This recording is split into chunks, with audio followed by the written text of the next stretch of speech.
that announcement before we start the meeting, that we're not able to engage with.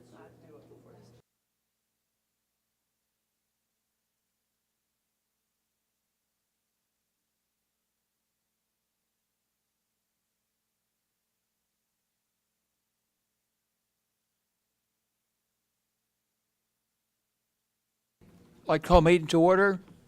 Let the record show that all board members are present. Do you have a motion to approve the agenda? So moved. Second. Excuse me, with amendments. The young writers is not going to be talking tonight, or there won't be anything for them. Next So- week. Next. Yeah, we'll do that next meeting. So we had a motion and a second. All those in favor say aye. Aye. Motion carries. First thing on our agenda is, we have no agenda items. Non-agenda items, we have several speakers. Just a point so you will know, we want to hear from you. We're glad that you're here, but we're not allowed to discuss with you any questions that you might have. But we do want to hear your questions if you have any. And you have 5 minutes to speak. So, We're not allowed to engage. yeah, we're just not allowed to engage in conversation with you. And that's not our rules, that's the Robert's Rules of Order. First on the list is Elizabeth Stanley. If y'all could come up here, make sure the microphone's on, yeah.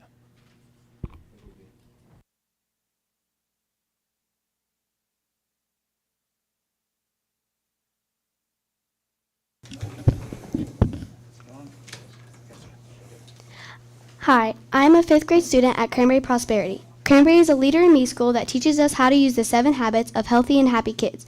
You may not know, but there's a 8th habit, Habit 8, find your voice. And I'm glad that the teachers there have taught me how to use my voice and speak up against things that I don't feel that are right. The changes that are planned will not affect me, but will affect my little sister and brother, and all the other students that will still be at Cranberry. Last week, 3 amazing teachers were terminated. I have seen this happen every year, so I wasn't surprised, but I was upset. The things that I feel that are needed to stand up and speak about is the next year plan to have a 4th, 5th grade split class. I've made a list of some things I would like you to think about. Number 1, there are going to be many kids in a classroom. Our classrooms are not very big, and it will be snug. How will the students feel that have anxiety and need to have their own space? There won't be any. What about recess, brain breaks? Number 2, it will be hard to focus. That is a lot of people moving around, talking, whispering, papers moving, chairs sliding, and so much more. Imagine kids with ADHD. It will be impossible for them. Number 3, let's talk about behaviors. My class have usually had 18 kids, and every year there's been kids that have extreme behaviors that have taken a lot of learning time away from me and my classmates. I can't imagine what the behaviors will look like with 25 plus students in the classroom. Number 4, if I was a 5th grader in the class with 4th graders, I would wonder why. Is it because I'm not smart? Did I not try hard enough when I was in 4th grade? What did I do? Number 5, this one may not seem big to you, but it is big to me and other students. How will field trips work with a 4th, 5th grade split classroom? 5th grade always gets a special field trip to celebrate it being their last year. Will the 5th graders in the split class be able to go on their special field trip? If they do, what will the 4th graders do? Because their teacher will be on the trip. You can't leave your classmates out. Number 6, what about the teachers? How do you expect them to teach 2 grade levels without one being left behind? Have you thought about what is best for the kids, or is it just how to save money?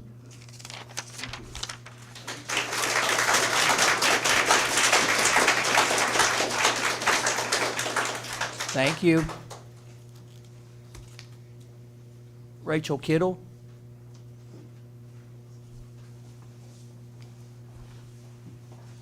You have a tough act to follow. She was wonderful. She did a great job. I have been here before. I was here in August. I talked about the fact that we had 28 students in my 5th grade daughter's classroom. for the record, it's been terrible. Just to let you all know.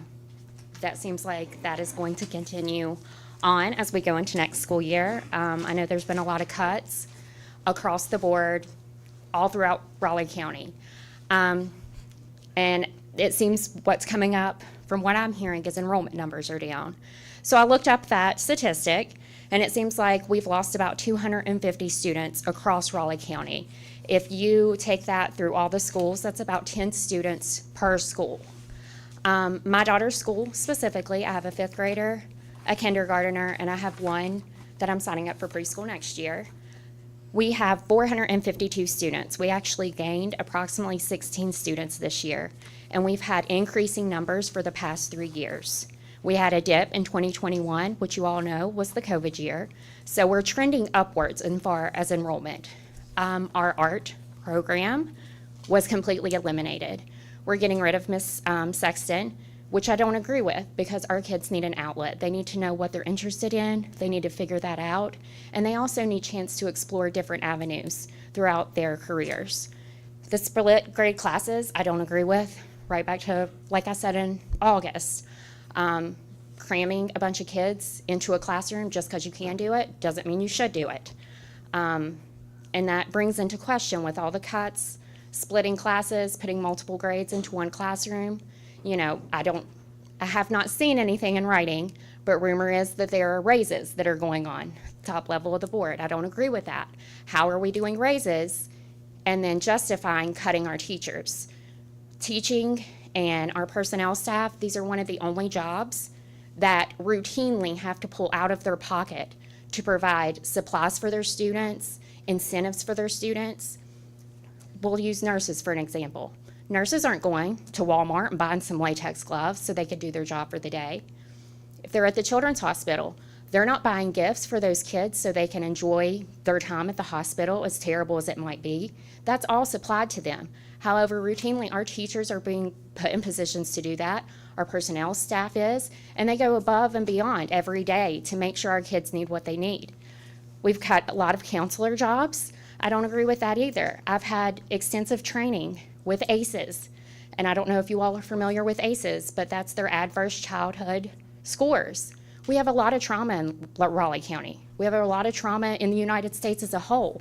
So to cut counselors and to cut teachers when our kids need all the help that they can get, I just don't see how you all are justifying to do that. It was talked about, you know, Hope Scholarship. Lots of parents are utilizing the Hope Scholarship now.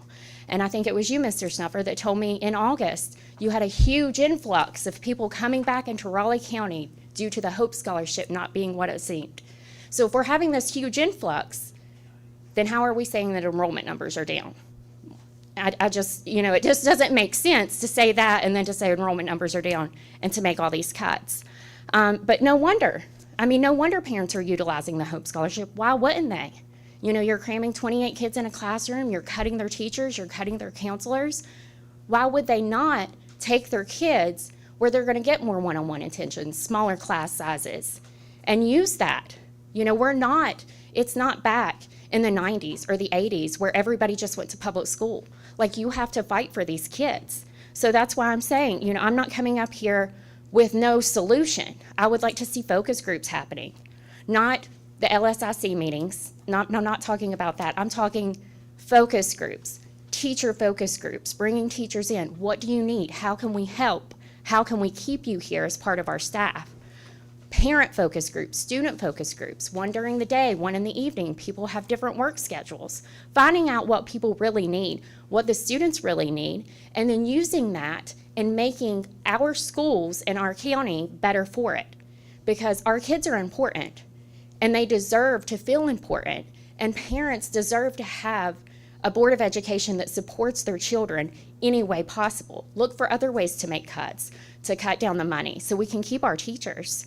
And with that being said, I would also like to make a call to action to all of our parents. We have a huge group of parents here, which I'm sure is probably here for the same reason I am. Everybody's email addresses, contact information is all on the Board of Education website. I would love to see Facebook flooded with everybody's information. I attended the teacher strike back several years ago. let's show up like we did for the legislators, for you all board members.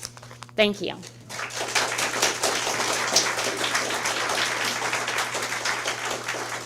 Thank you. Lisa Hatcher.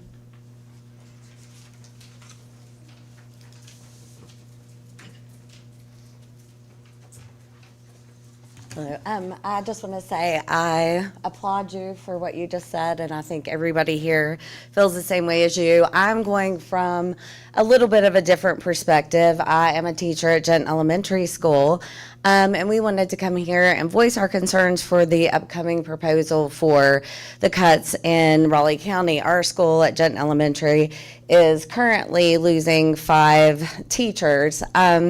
We feel like our small class sizes and consistent staff from year to year has helped Gent to be extremely successful in educating our students. We're ranked 5th in the elementary schools in Raleigh County. We are 66th in elementary schools in the state. In 2022-2023 school year, 58% of our students met standards or were above standard in math. In reading, our students were 51.48% proficient, and 26% of those students were exceeded proficiency. This shows that our school, has a strong performance over the years, and we have lost our Title I over the years. We have lost our interventionist, yet we, as a small school, have still maintained our academic success over the years. And more than just the past 2 years, you could probably go back at least 10 and look at our test scores. And we feel that the proposed changes to our staff and combining classrooms and having split level rooms will be detrimental for our success as a school, and ultimately as our success as a county, considering, we are one of the higher, tested schools in the county. Our ratio currently, I think, is 1 to 11. I have parents and just other people ask me from time to time, what do I feel like would be the most beneficial thing for our students? And I feel like the success of Gent Elementary has been 2 small class sizes and our staff. It's easier to, maintain. There's a lot of benefits for a small classroom. We're able to separate behavior issues. We improve academic performance. Student engagement is enhanced with smaller classrooms, more individualized attention with instruction, better management. So ultimately fostering a more supportive and effective learning environment. And we do feel like a lot of that would be lost with combining classes and having split level and really large class sizes. I also wanted to point out too, our small school, we had a 3rd grader this year who came in 3rd place from Gent Elementary in our county spelling bee. Our 4th grade student just won county spelling bee, and he is going to represent Raleigh County in our state field day, math field day, and he's from Gent Elementary too. And it just proposed to you guys, if you all had students or children or grandchildren, would you want them to be put into a split level classroom? Thank you.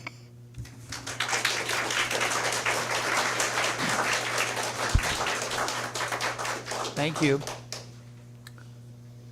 Brian Farley. 3 tough acts to follow, isn't it? I don't disagree with what was said, but I do want to narrow the focus a little bit and just focus on Independence Middle School's, well, I guess all the county's advanced studies programs or gifted programs. I'm going to talk about my son that's back there, but since joining this program over the past 3 years, he's in 8th grade now, they've read books with complex plot lines, characters, Treasure Island, spent some time with Huck Finn. He's done those sorts of things. They've invested in the stock market virtually and tracked financial successes and losses over a long period of time. I think he still has that on his phone from years ago, that he still wants to know where he's at, in his investments. He's learned to calculate math problems with 10 or more steps without using a pen, paper, or calculator. I know we always talk about preparing people for the real world. That's the real world. You know, you got to be able to do this math in your head sometimes. Learned about budgeting, planning, personal finance, studied geology, astronomy, physics. It's introduced him to Supreme Court cases that have changed the course of our country's history. This is all in one class, you know, one period a day over 3 years. The thing is, he does not have an IEP. I asked him if I could say that. You know, he's okay with that. I know these proposed changes, from what I understand, would only affect kids that are gifted, quote unquote. Isaac has been a great student. I'm so proud of him. He was always recommended, you know, by his teachers, or commended by his teachers for doing so well, going above and beyond. He's a hard-working kid, and he was chosen for this program. With any changes to this program, he wouldn't be part of it. He wouldn't be able to do what he's doing now, learn the things he's learning, and I just really would like to see this get to stay. I mean, he gets to do stuff that I never had the chance to do in school. He's learned things that I never learned in school. He's learning stuff now I didn't learn in college. And I think more kids could benefit. So instead of doing away with this program, I think we could expand this program and make it based on children that are doing well, children that are working hard. Forget the IQ. You know, there's lots of things that can be done with an average IQ. So I just would really like to see that stay. Mr. Gerald, his teacher, shows up every day dressed professionally, delivering an actual lecture, you know, like you get in college. He prepares these students for that. There's a lot expected out of him. He's got other classes where he listens to audiobooks during class, or he gets busy work to do. But this class challenges him. And sometimes he does this work in other classes. You know, whenever he's done completing the busy work that he's given, he will sit down and actually work on advanced studies work. So he gets more out of this one class than a combination of classes. So please just consider keeping this in its current format. And that's all that I have.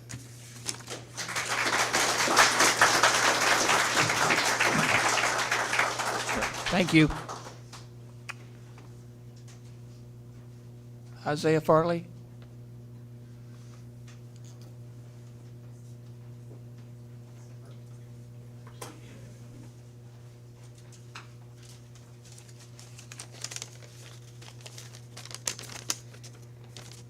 To start off, that was my dad that just now spoke. I'm a student at Independence Middle School. Keep in mind that, like he said, I am a member of the gifted class, but I do not have an IEP. I am not intellectually gifted by current standards.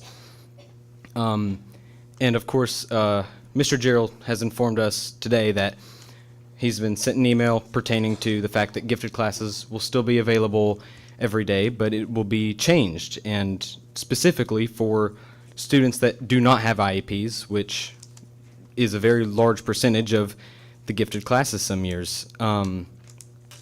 And going into depth and specifying the things that he's mentioned, the daily gifted class has taught me a very wide variety of things that other students will simply not get the opportunity to delve into. In 6th grade, I was delving into advanced algebra that some 8th graders are still doing, that I'm doing in my regular curriculum math class today, as well as literals, which we still haven't really gotten into.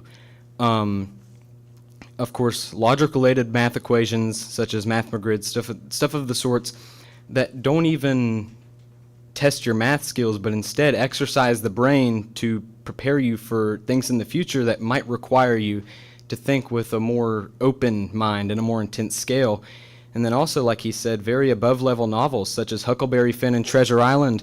A lot of books that people might wind up reading in late high school or college, we're getting into in the 6th, 7th, and 8th grades. And it's very admirable to get to see a teacher that is welcoming enough to students that are new to that will share these very above-level books. At the same time, I would have never had the opportunity to write for the Patriot Pen program without Mr. Gerald. Then, of course, in 6th grade, we delved into infectious diseases to such an extent that we went into almost 50 specific diseases, the history of those diseases. We talked about their symptoms, the type of transmission they have, and how to prevent these diseases in the future. We've performed multiple presentations which have significantly made me more comfortable speaking, especially in a group of students that is statistically more mature. We've learned budgeting and vacation planning. We've gone into the stock market, like he said, but it's not just a fictional scenario. We go in with a set amount of money and we genuinely invest in genuine companies, and we get to see how these companies work and how we might be able to invest in the stock market in the future. At the same time, we had to set up a vacation that would last for however long, and it really is able to exercise things that, once again, we'll get to use in the future.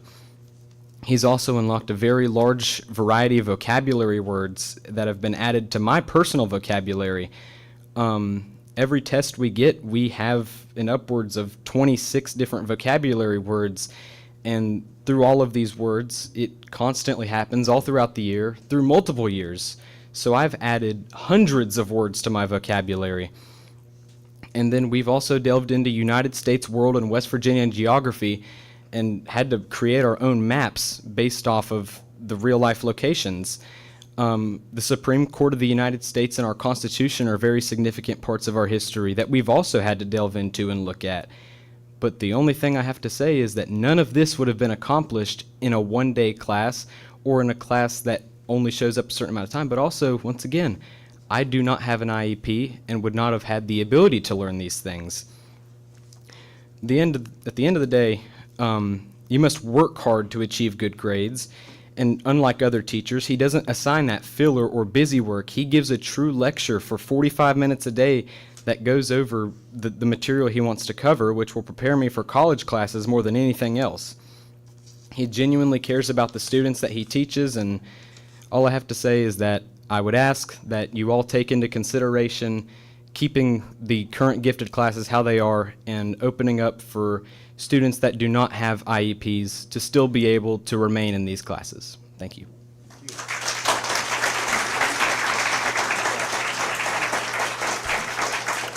Thank you.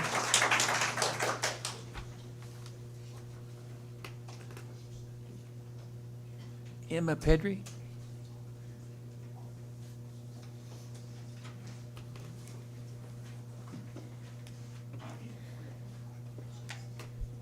I'm a member of that same gifted class that Isaac Farley is. I've only been here since the start of this year, and I do have an IEP. While in elementary school, with their gifted program, they had pulled me out of classes for 45 minutes every single Monday. I was missing out on instructional time, and that really put me behind, although I am intellectually gifted as the standards are now. I would like to talk about the proposed changes to the gifted program in middle schools. Right now, I'm getting 45 minutes of instructional time for gifted classes daily. That is 225 minutes a week if it is a full 5-day school week.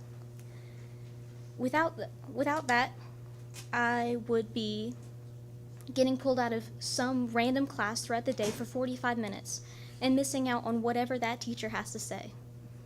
I've learned more in Mr. Gerald's class than I have learned in any other classes, and that includes the gifted classes that I was given in elementary school. This year, I've learned about the Supreme Court, the Constitution, and many more things along with that. Without that opportunity, 5 days a week, I'm not sure what I would do. I've learned so much math from Mr. Gerald's classroom that any other math class could not compare. 45 minutes a day, like my peer has previously stated, he gives us a full lecture. No other teacher, no other class does that. He does not assign work that is meaningless and simply fills up time. 45 minutes a day, he gives us important stuff to digest. And I really, really do value that for my education and everybody else's education that is in the Advanced Studies program. I have an IEP and I have minutes to fulfill. That gives me my minutes, and I'm really, really happy with how the program is right now. So I would like you to please consider keeping the Advanced Studies program as it is right now. Thank you. Thank you.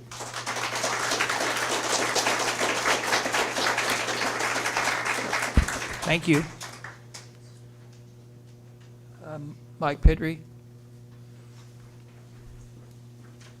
That was my daughter. She chokes me up. I'll just say she didn't have any notes. No, She was, I mean, she impressed me. She had no notes. I mean, I knew I was going to get nervous because when my daughter talks, she chokes me up. She's so mature for her age. And I've been jealous of this fella sitting over there, Mr. Gerald, because of how much my daughter talks about him and how much he's changed her outlook on life, her motivation, her self-esteem. This guy's what a guy, I'm telling you. So I'm here on behalf of my daughter Emma. She's an 8th grader at Independence. My other daughter Ella, she's a 4th grader at Hollywood, and my wife's a teacher at Cranberry Prosperity. So I'm here for my family here. And like Emma said, she's been in the gifted program since she was in 1st grade. It was a positive experience for her. She talked about how she was pulled out of class, at least once a week on Mondays. Of course, Mondays is your spelling words when those are given to you. They do a story usually once a week on Mondays. Well, Emma was never, she didn't have to do any of that because she was excused because of the gifted class. Well, I didn't agree with that because she missed out on a lot of stuff. She missed out on those spelling words, and if your kids are like my kids, they're not always about sitting down, hey, I'm going to make that up on my own. Sometimes they need pushed.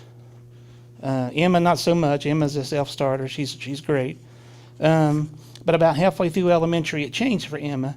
I was telling you about she missed all these classes, and we were just scratching our heads on what we could do. And at the time, my wife, she was a Spanish teacher.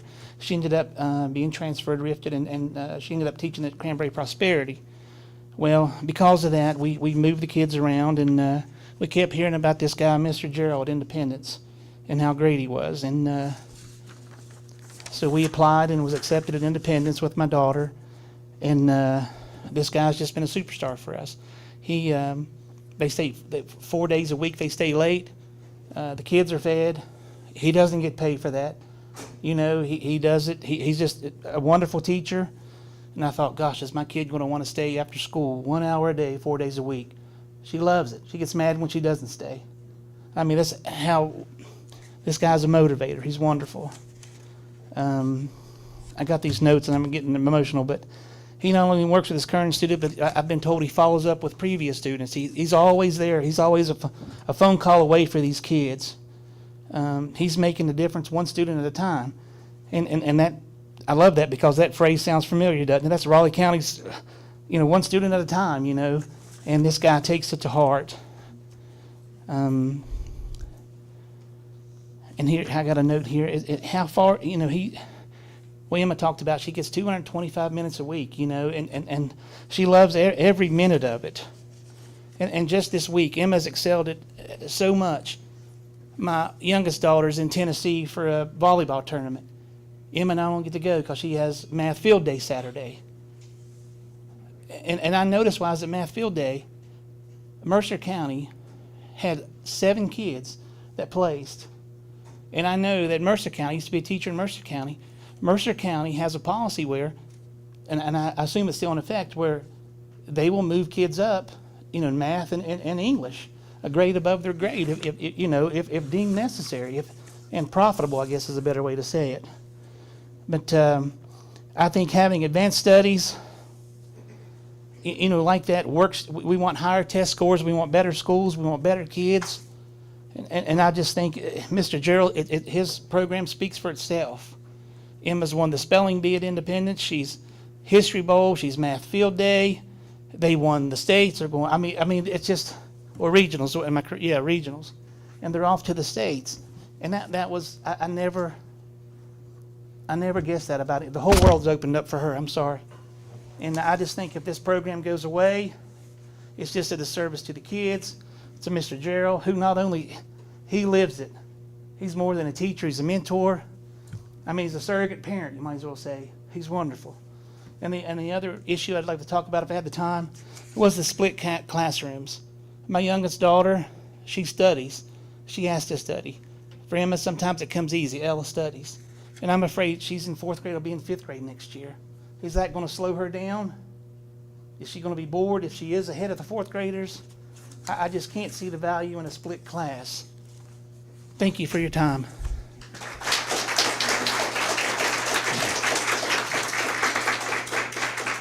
Thank you. Lily Simpson, did I get that right?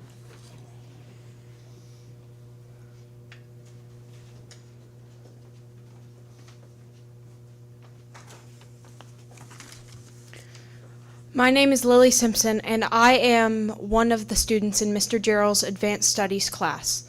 I'm in 7th grade at Independence Middle School.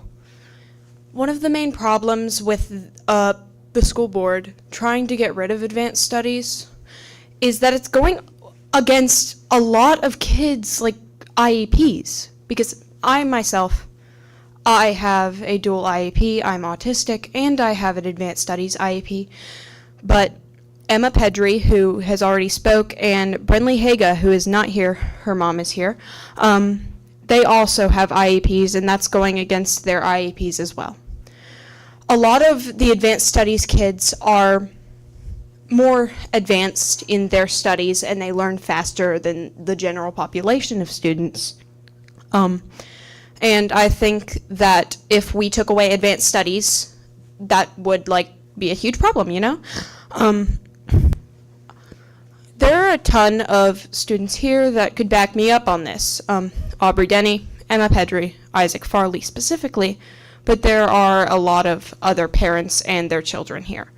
I'm going to briefly touch up on my own anxiety because I have anxiety attacks a lot in my other classes because I feel like it's like a mix of them babying us, like treating us like we're actual toddlers, and the fact that they're not meeting my needs at all, and that has never happened in Mr. Gerald's class.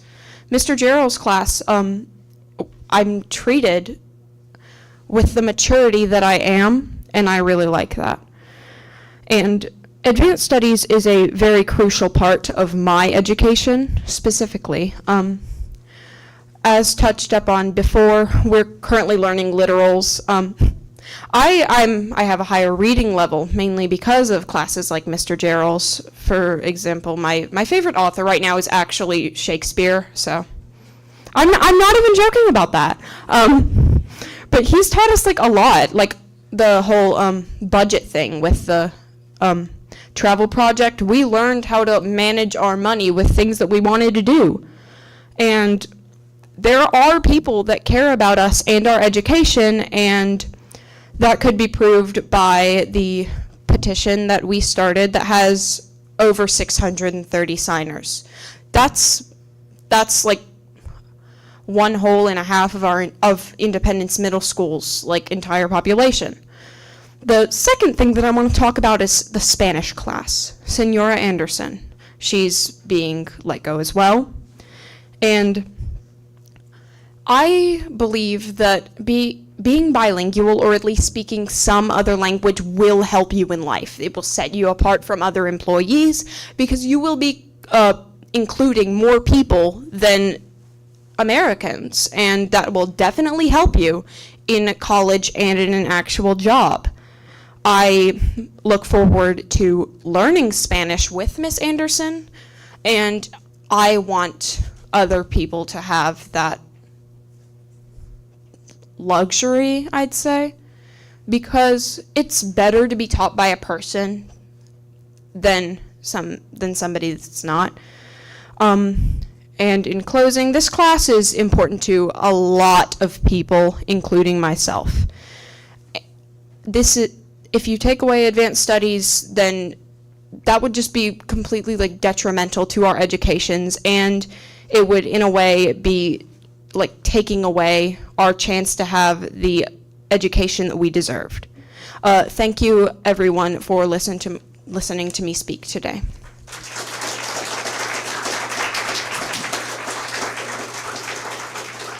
Thank you. Carrie Maynard.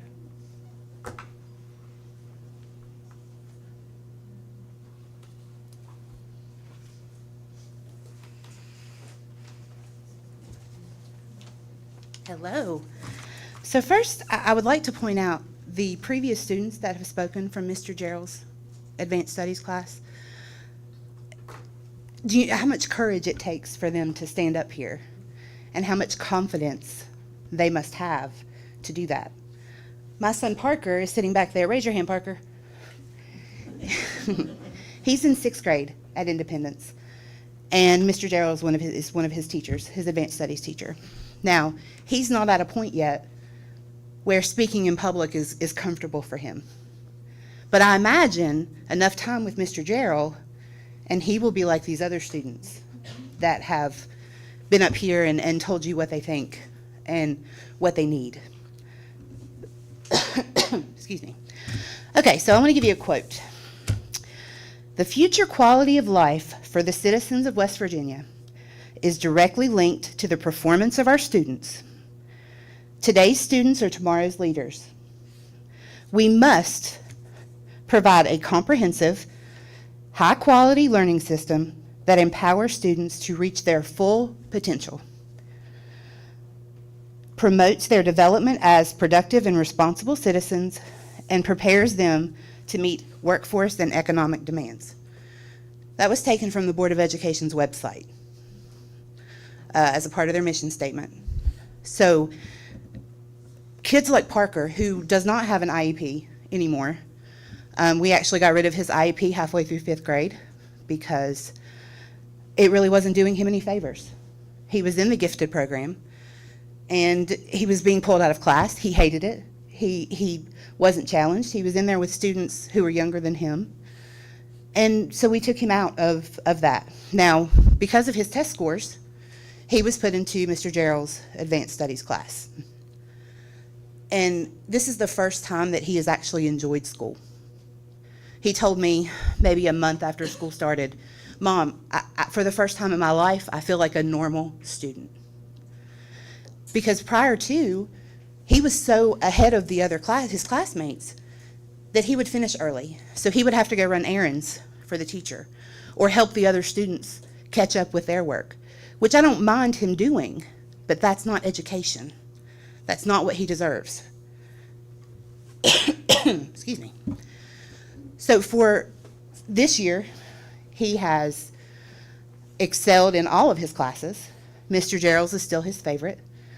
And he began talking about going to college, which was the first time that he had ever even thought about it. His goal now is an Ivy League school. He doesn't care which one. It doesn't matter. He just wants Ivy League. Some of the things that he's talked about being an engineer, biomedical engineer, studying diseases and things like that. And having Mr. Gerald as a teacher is going to set that course for him. He is learning skills that he will carry the rest of his life. This child has never had to study before. Everything always came so easily to him. Now he has to study. He has to learn those study skills that he'll need in college. I hope that he'll learn public speaking skills because that's important. He's learning that he matters, that his education is just as important as a child who struggles the opposite direction. You have children with IEPs with behavioral issues and learning problems, and they need help too. But Parker struggles too, just in the opposite direction. He's on the opposite side of that bell curve. So taking away a class like Mr. Gerald's is telling him that his education is not as important as some of the other children's. And I know you all have our children's best interests at heart. So I don't think that that's a decision that you all take lightly. I don't know what it's like to be in your position. I imagine it's a little intimidating with all of these parents standing here staring at you. But Parker deserves to have an education that meets his needs, just like your mission statement says. Something else really quick. Counselors, the ones that are on the chopping block. I'm a social worker, have been for 20 years working in the child welfare system. So CPS kids, I've advocated for them. Counselors are a safety net. They report abuse and neglect that otherwise CPS would not know about. They save children's lives indirectly. So please be very cautious when you think about cutting those positions as well. Thank you. Thank you.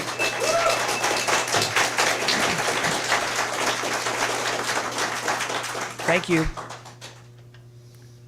Cassandra Haga.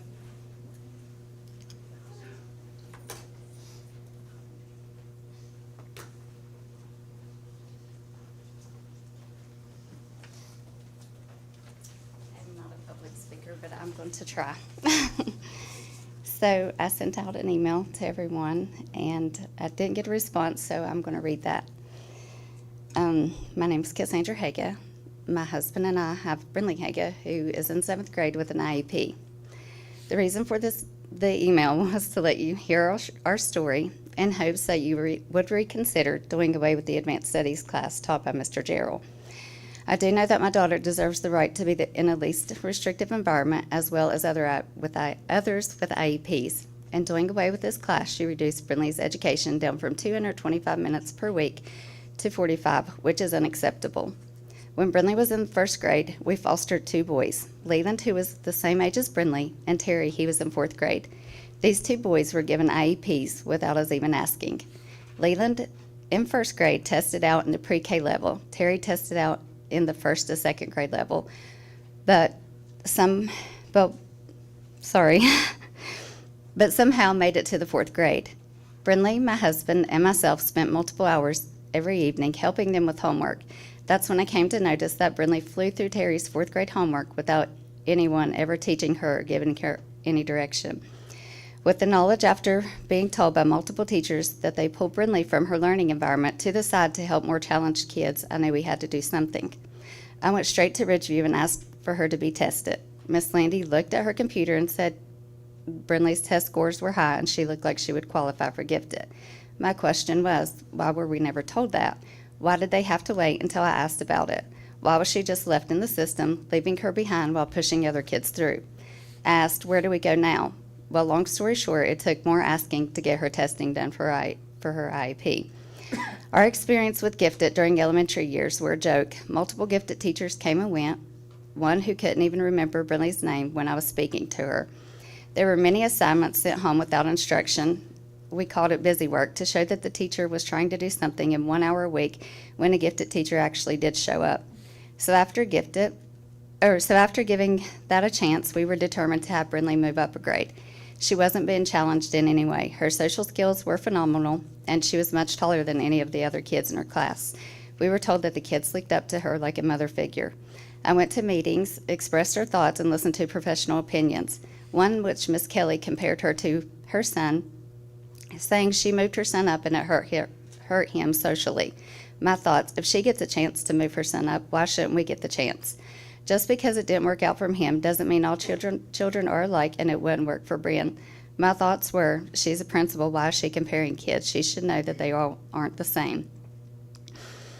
Before her 4th grade IEP meeting, I called Mr. Alan Sexton about our situation, told him Leland and Terry were getting pushed through the school system and Brinley was being left behind, and we spoke about Bryn being moved up a grade, skipping a grade. We agreed to go to the 4th grade IEP meeting where I first heard about Mr. Gerald. I was told he taught the advanced studies class. It was a mix of gifted students and other kids that didn't have an IEP. I was told she would be in this class 5 days a week. After speaking to Mr. Gerald and also speaking to some other parents that had Mr. Gerald, we came to the conclusion Bryn would complete her 5th grade year at Ridgeview, and then we would give Mr. Gerald a chance. Best decision ever. So just thinking about our first IEP meeting at IMS makes me smile and cry. After many years of trying to get Bryn the education she deserves, we finally had some relief. Brinley's homeroom teacher was so honest with me. Her words were, I feel so bad. I honestly tell you, Brinley intimidates me. I can't give her the help that she needs, so I'm happy to know that she has Mr. Gerald. Everything I teach, Brinley knows. It's hard for me to teach the other kids who isn't up to Brinley's speed, and then to find something for Brinley that she doesn't already know. So honestly, I'm happy to know that she is in Mr. Gerald's class. This same teacher was always asking and telling us things to help Brinley because she knew she was advanced.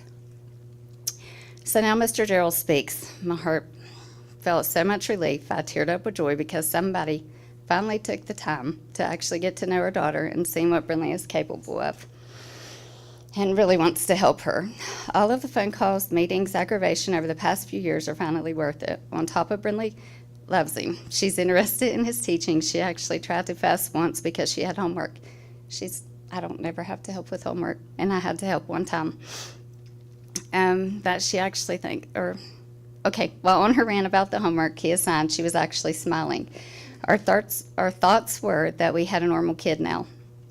Well, maybe not that normal.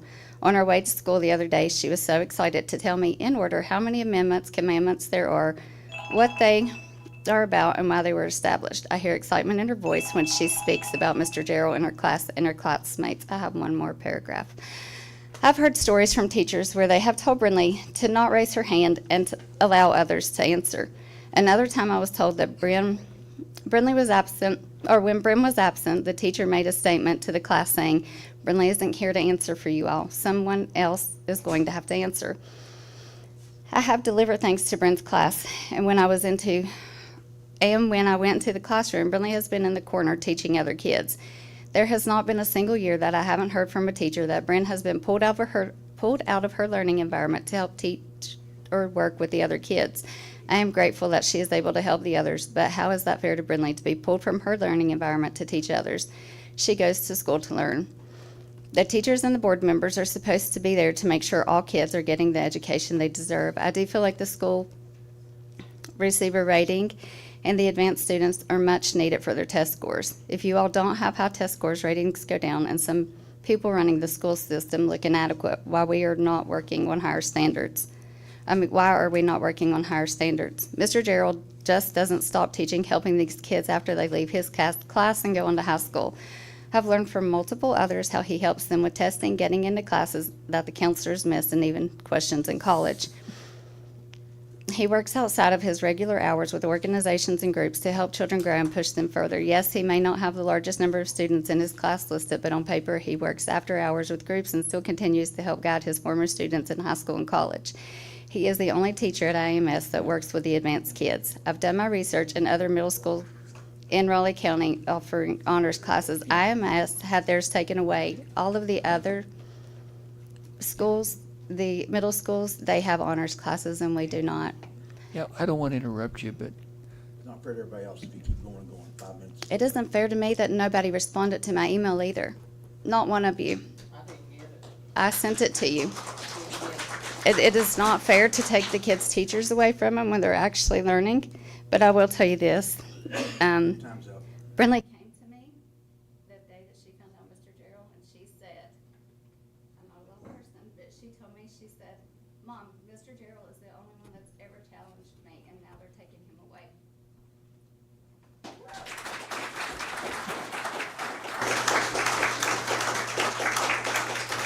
thank you.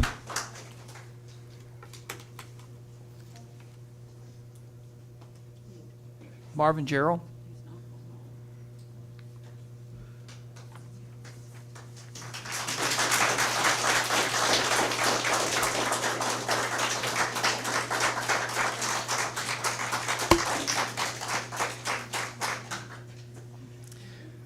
Well, you've kind of heard a little bit about me.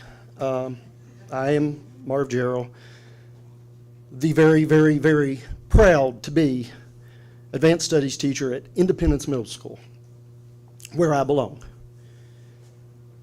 Not only is teaching what I do as a career, but it's who I am. And it's not just teaching, it's teaching those kids at Independence Middle School.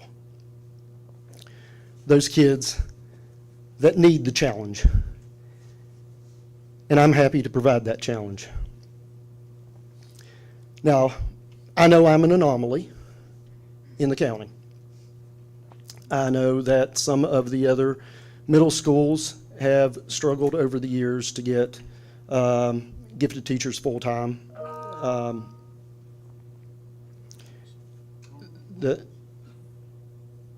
But I've been at Independence for 12 years.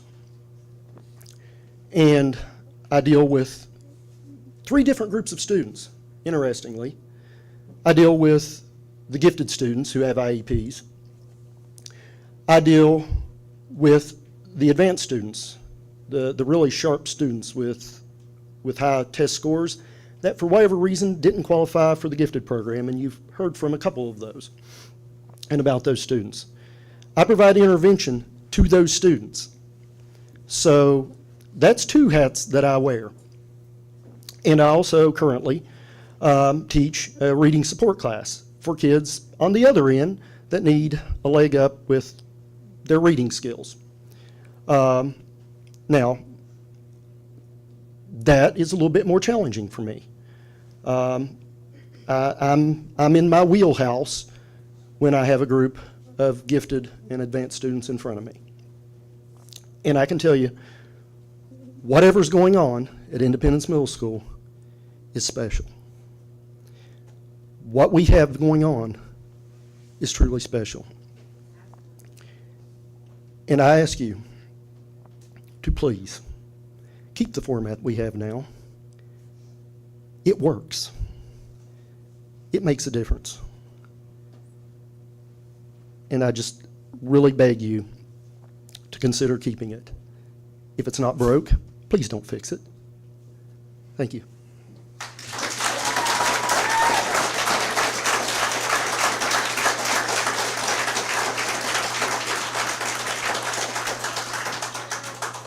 Thank you, Mr. Gerald. Wendy Peters?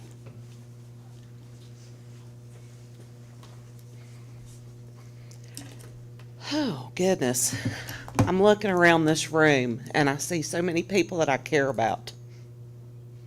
I see people that I've worked with, like Mr. Gerald, people I've grown up with, went all through public school my whole life with.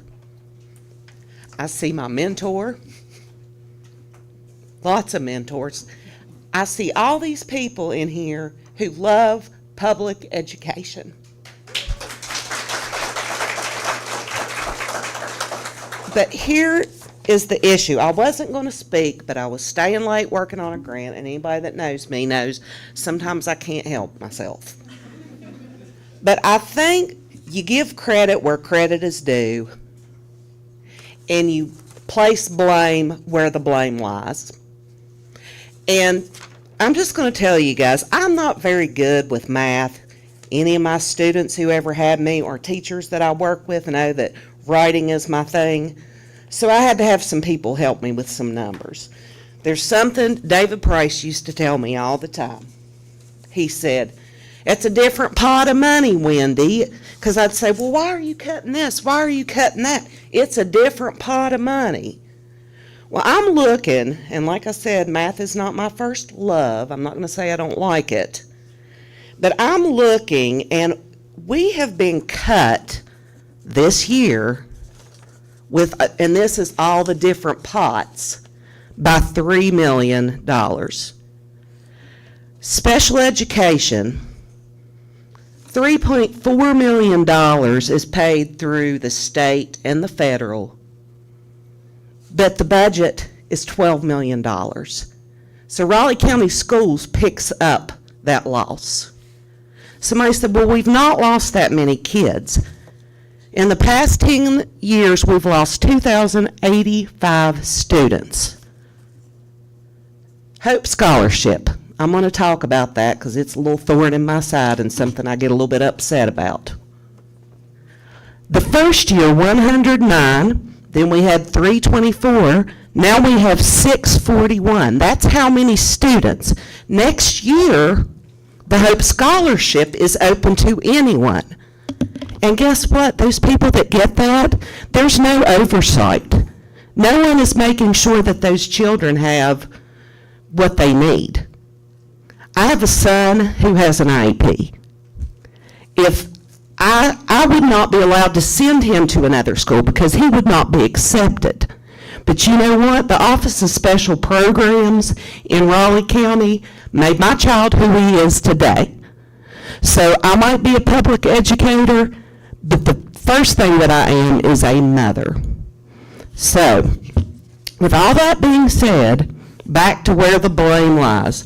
Back in 2018, you all might remember, John and a few of us led a little uprising up in Charleston. Somebody mentioned it earlier with the legislature. And one of the issues was vouchers, charter schools. Well, guess what we have today? We have vouchers and charter schools. Vouchers and charter schools, taking money from public schools. You have all these people in this room right now that care about public education. I see the teachers sitting here that I work with every day that are wonderful teachers. My director, who's wonderful. All these people that work and they care about public schools. So, I have a solution to this problem, because I hate to say it, I would not want to be Serena Starcher or Larry Ford or any of these people. I feel bad for them because they're having to make really tough decisions. And I don't know about you all, but they didn't take $3 million from Raleigh County. The West Virginia legislature did that. And the federal government is getting ready to do that. So maybe, I've got like 30 seconds. I have a suggestion. Saturday, there's going to be a town hall meeting at the Armory with Jim Justice, Patrick Morrissey. They've been invited. Whether they will come or not, I'm not sure. But if you want to talk to somebody about cuts, and you want to talk about people attacking public education, because that's what it is, it's an attack on public education, those are the people you need to be not talking to, not the people in this room that are in the trenches with you.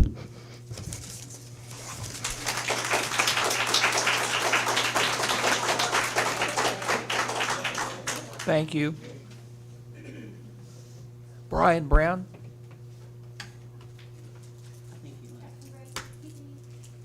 He left.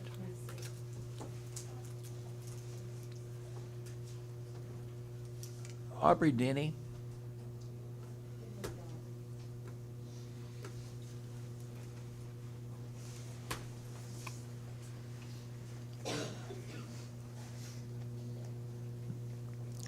Hello, my name is Aubrey Denny, and I'm a 7th grade student at IMS. The students recently found out that a lot of employees are being terminated right now at the local Raleigh County schools. One in particular is a very special teacher that not only is important to me but the other students at my school. This man exemplifies what a teacher should be by always being a constant support and an invaluable resource to his students. He always makes a point to treat us like we're his own, which is something you don't experience with a lot of our teachers today. While in his class, I've achieved many things, like earning a spot in our student council. The vocabulary taught me and helped me land a spot as the class president in one of my related arts, and I've been making A's and B's, allowing me to be Student of the Month, and I was able to join the Patriot Pen writing competition. Mr. Gerald had advanced studies, gifted, and reading support for years, and he has been such a help to hundreds of students, furthering our education and helping them succeed in not only school but in life. Those students, among many others, have participated in a petition on change.org, where there is currently 631 signatures in support of keeping him in his position as our teacher. He is a very important part of our school because often students in his classes learning have difficulties such as autism, ADHD, and etc. Even though I do not have an IEP, some of my peers do, and he just knows how to teach them in a way that will change their education. Mr. Gerald has been a teacher of many successes, such as one of his students even getting into Harvard University and others achieving all AP classes once they reach the high school level. One of those being my sister, Mackenzie Denny. She had Mr. Gerald from 6th to the 8th grade. She's achieved so much by being inducted into the National Junior Honor Society and having a full schedule of advanced courses at the high school, in which she could not have done without Mr. Gerald's teaching and support. I do not learn half as much in my everyday core classes, which can be up to 45 minutes to an hour long, as I do in his 45-minute class. He draws the attention unlike any of the other teachers I have had before. Getting rid of Mr. Gerald would be the biggest mistake you can make for our school. Because in my normal classes, I think of it of how it's going to be for the next 5 years until I graduate. Well, he gives me the mindset that I have something to look forward to in my future. He is one of a kind, and Independence Middle School would take a devastating loss due to his termination. I'm asking you from the bottom of my heart, please please reconsider this decision and don't take away our educations. Thank you for your time.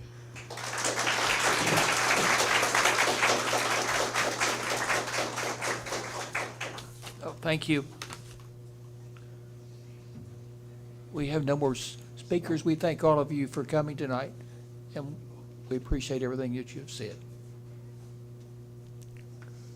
Board reports, Dr. Hutchins. Well, I've kind of done several things since the last board meeting.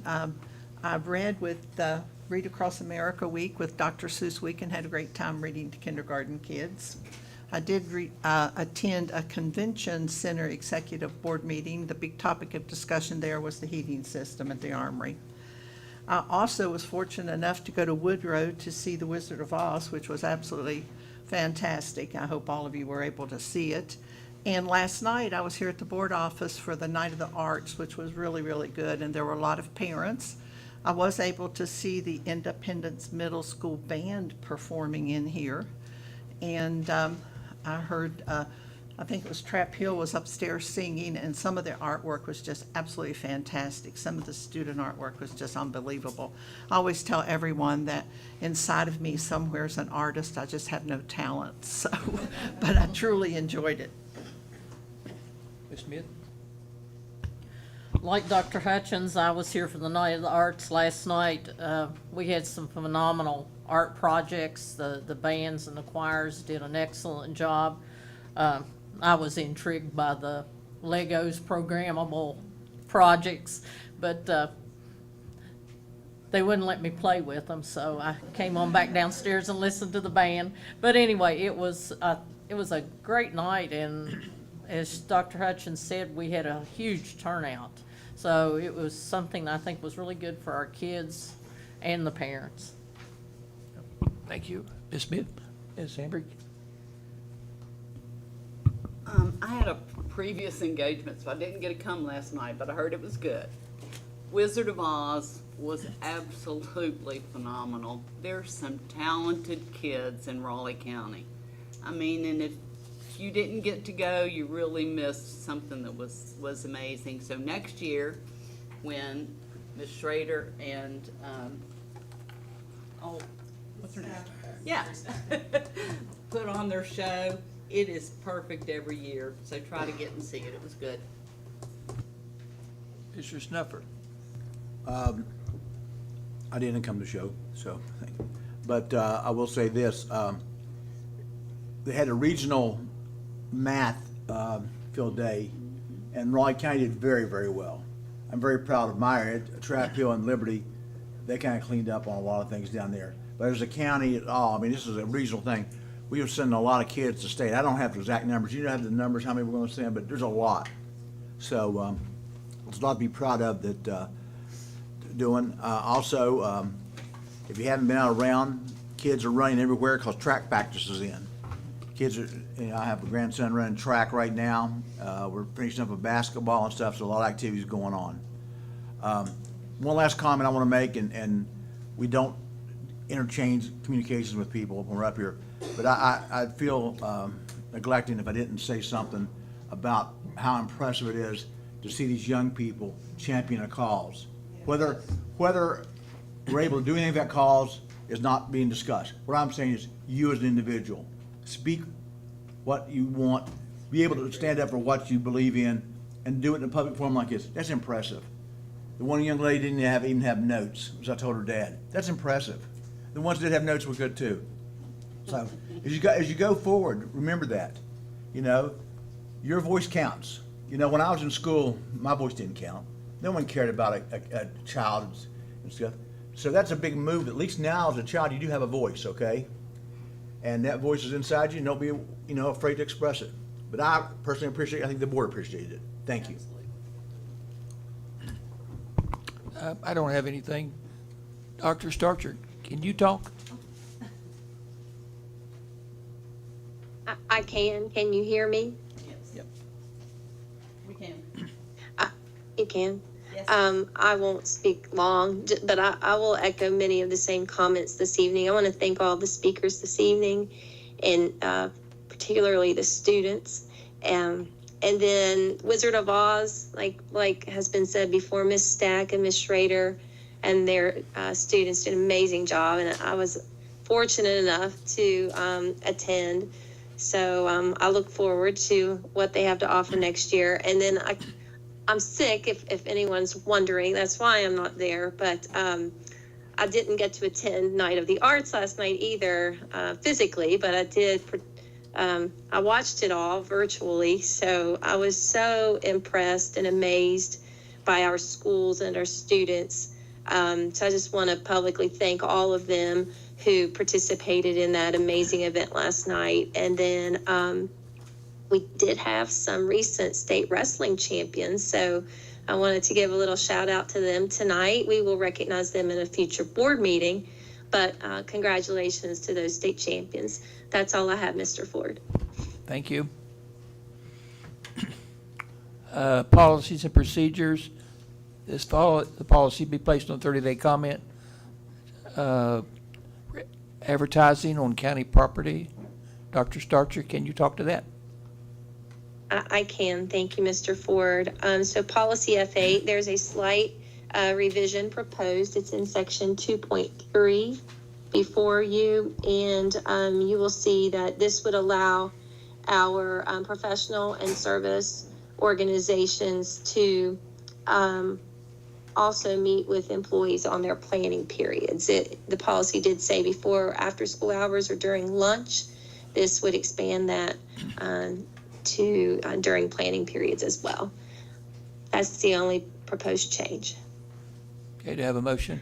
I move that we put policy F.8, advertising on county property, out for 30-day comment. Second. Motion's been moved and seconded. All those in favor say aye. Aye. Motion carries. I failed to mention, you all are certainly welcome to stay, but if you need to leave, that's okay as well. Just want to let you know that.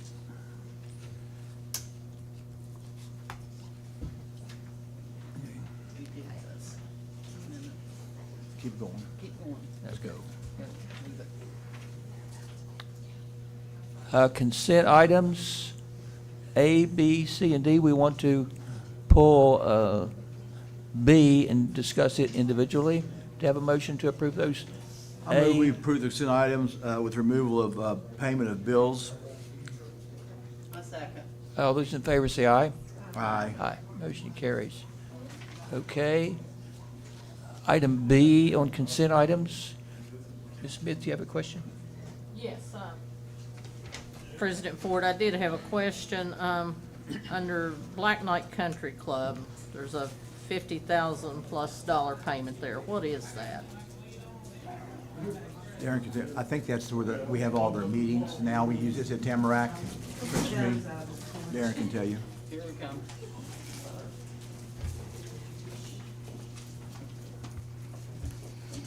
You said Black Knight. Yes, sir. That is for 675 family Christmas boxes, food boxes, and that's paid from a backpack grant issued through the state. Oh, okay. So That's nice. we I didn't know often, we yeah, did we'll that. often use some of those state grants through Black Knight so they can package the meals for families. So Okay, that's good. I wasn't aware we did it. Okay, I have a question. I noticed also that we paid Bowles Rice 21, I won't say 48, but I might not be right with that exactly. And I'm sure that's for the month. Could you give us in the future the total for what we've paid year to date? I can do that. Okay.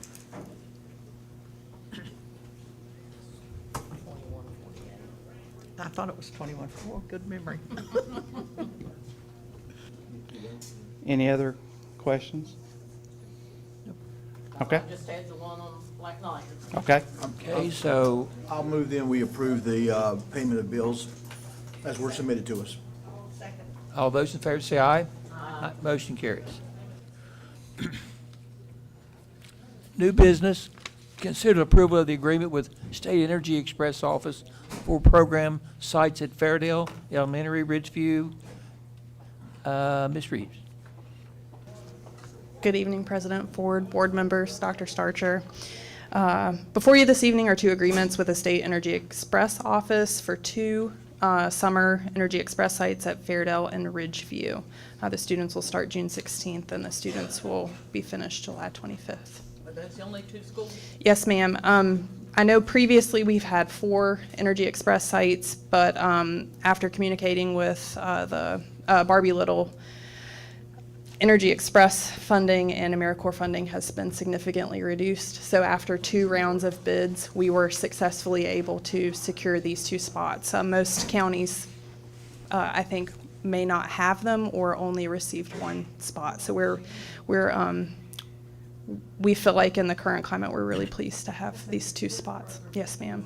Yes, ma'am. It wasn't real well, I mean. It was it's been well attended, but the 2 sites that we bid for, Fairdale and Ridgeview, have been the highest attended, and that's why we push for I them. thought attendance was down in some Yeah. of them for a while. With these Yes, right ma'am. here, there's a lot of kids that attend at Fairdale, there's a lot of kids at Ridgeview. They're, like she said, those. Yeah, well yeah, our attended. selections were based And on. Fairdale's been one for, my gosh, Yes. long time. So it's a history there. The kids know, and the families and stuff know that there. Yes. But I'm glad we just got the 2, because going forward with funding and resources doesn't look real good for those kind of programs. 2's better than nothing. That's right. It's 2 sites where we can support kids for the summer. So, any other questions? Do I have a motion? I move we approve the agreement with the Energy Express office for Fairdale and Ridgeview Elementary Schools. Second. Motion been moved and seconded. All those in favor say aye. Thank you. Motion carries. Approve election of the annual financial statement audit to be performed by the outside public accounting firm for the periods June 30th, 25 to 6/30, 27. So I'll speak to items B and C. This is a requirement by the state auditor's office. If you're going to elect an outside public accounting firm, you have to make the election, and you also have to have an audit committee. So item B is to approve or to make the election for the outside audit, and item C is to select the board member that's going to serve on the financial statement audit committee. Currently, the audit committee consists of me, Mr. Click, who's the director of accounting, Dr. Starcher, and Jason Butcher, who's the RCSD administrator, because we also make the election for them as well. Okay, so the first thing we'll do is approve item B or disapprove it. Is there a motion? So moved. Second. All those in favor say aye. Aye. Now we're down to C, select the board member to serve on the committee to select audit for the annual financial statement. Sounds like Rick Snuffer to me. Who was on that before? You? Me? So you're already trained. There you No, go. I thought I had that thing. Okay. I keep making. So- You make a motion. I guess do we vote? You gotta make a Did motion. you make a motion? Make a motion? I'll make a motion that we appoint Mr. Rick Snuffer to be on the committee. Motion been moved and seconded. All those in favor say aye. Rick, Aye. you can't say opposed. Yeah. Yeah, can't do that. Abstain. Select- Congratulations. So that's select- D. We don't, no, that's down to D. Get D, yeah. Oh, yeah, all the extra money. There you go. So I guess we need to, You gotta do D. yeah, we gotta do D. Select a board member to be on the banking committee for the selection of the financial institution. Is that normally the same person? I'm not sure who was on that committee last time, but that is for the, We don't do that, but every so often. yeah, it's every 3 years. Right. We make, we do the banking bid, and we piggyback the P card on that bid as well. So we have currently the banking committee is myself, Mr. Wisnot, Dr. Starcher, and then whatever the board member, whichever board member you select. I'll do it. Okay? We already did that one, yeah. I move that we select Larry Ford to be the representative for the banking committee. Second. All those in favor say aye. Aye.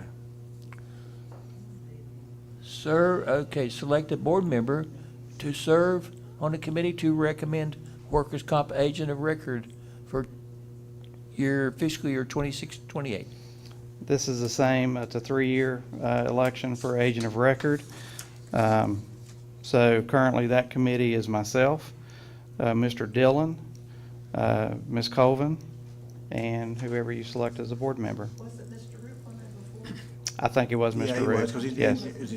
But I move that we approve, that we select Dr. Hutchins for that. Because when she was here, she remembers how hard it was to get workers' comp stuff done. It was bad back then. It was bad that days. Is there a second? I seconded it already. Any opposition? All those in favor say aye. Aye. Congratulations. Thank you. Consideration of personnel, approved superintendent's recommendation for personnel for 24-25. Good evening, everyone. We have a few changes if you'll follow along with me. On page 2, One second. My thing here, I didn't have my stuff out. All right, page 2.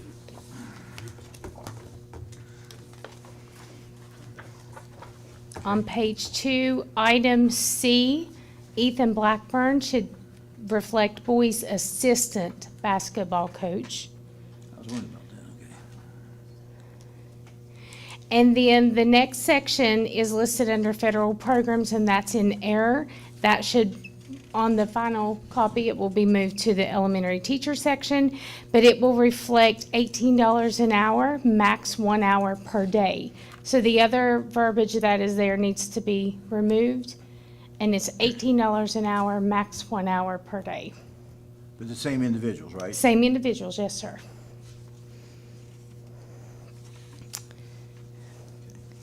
And then on page 4, at the very bottom, you'll see that there are 2 line items that got a little mixed up, this one and then at the top of the next page.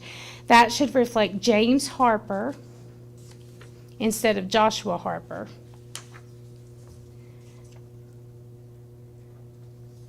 But then at the top of the next page, Joshua Austin should reflect Beckley Stratton Middle. There was a little confusion, there was some overlap there.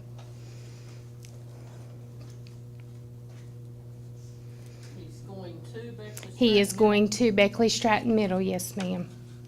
The previous page had Shady Middle with a different name, and it was just a little switch on those. And then the next line, Frederick Moore, he needs to be removed completely.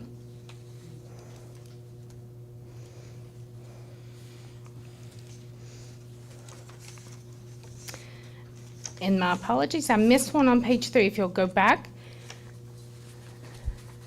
Under the aid section, B, resignation, Jennifer Harrington. That's just wording. We need it to say pre-K preschool special needs instead of preschool special needs. And the next line, C, recommended to change for medical leave of absence. Effective, that should be 2/18/25. It's 2/18/28.